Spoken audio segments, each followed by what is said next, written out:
పెళ్ళైనా పండగైనా వేడుక ఏదైనా పట్టు చీరల ప్రత్యేక వేదిక వారాహి సిల్క్స్.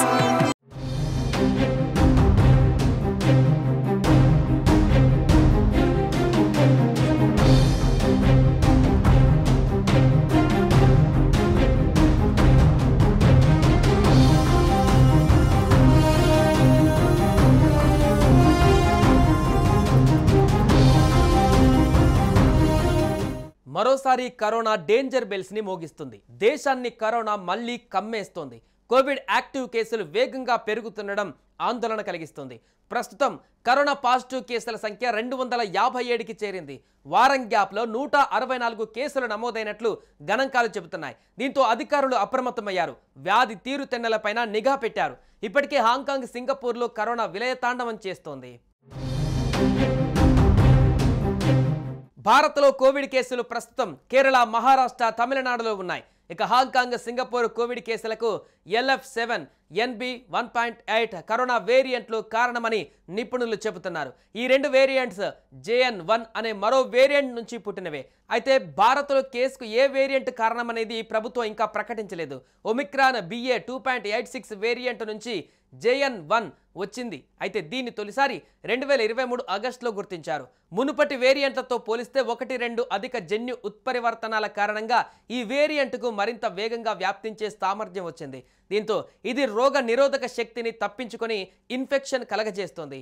BA.2.86తో పోలిస్తే JN1లో ఒక మ్యూటేషన్ అదనంగా ఉంది. ఇది వేరియంట్లోని స్పైక్ ప్రోటీన్లో స్వల్ప మార్పునకు కారణమవుతుంది. ఫలితంగా రోగ నిరోధక శక్తిని తప్పించుకొని ఇన్ఫెక్ట్ చేయగలుగుతుంది అని యేల్ యూనివర్సిటీ పరిశోధకులలో తేలింది.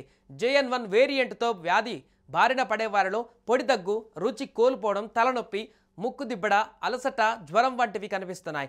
ఈ వేరియంట్ బారిన పడ్డ వారిలో డయేరియా కూడా ఎక్కువగా కనిపిస్తుందని వైద్యులు చెబుతున్నారు. కోవిడ్-19 JN1 వేరియంట్ కారణంగా రోగులకు జ్వరం, అలసట, తలనొప్పి, గొంతు నొప్పి లక్షణాలు ఉన్నట్లు ఆరోగ్య శాఖ వర్గాలు వెల్లడిస్తున్నాయి. కరోనా వైరస్ ఒంట్లోకి చేరితే శ్వాస తీసుకోవడం కష్టంగా ఉంటుంది. దగ్గు, ముక్కు కారడం వంటి లక్షణాలు ఉంటాయి. ముందుగా జ్వరం ఉంటుంది, పొడి దగ్గు ఉంటుంది. వారం వరకు ఇలాగే ఉండి శ్వాస సమస్యలు ఉంటాయి. సాధారణ జ్వరమే అని నిర్లక్ష్యం చేస్తే సమస్య పెరుగుతుంది. తలనొప్పి సీరియస్ కేసులలో ఇన్ఫెక్షన్, న్యూమోనియా, సార్స్గా మారుతుంది. కిడ్నీలు ఫెయిల్ అయి ప్రాణాలు పోయే అవకాశం ఉంటుంది.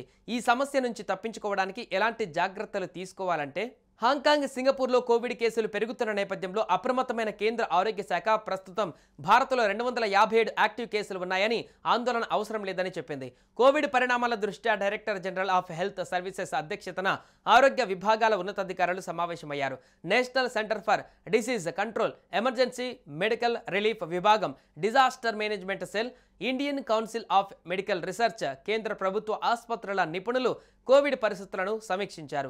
భారతదేశంలో ప్రస్తుతం కోవిడ్-19 పరిస్థితి నియంత్రణలోనే ఉందని నిపుణులు తేల్చారు.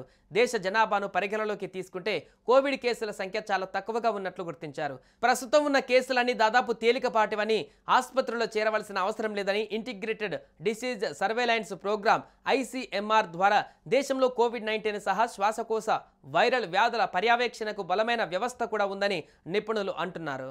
సుమన్ టీవీలో మీ పర్సనల్ అండ్ బిజినెస్ ప్రమోషన్స్ కోసం కింది నెంబర్కి కాంటాక్ట్ చేయండి.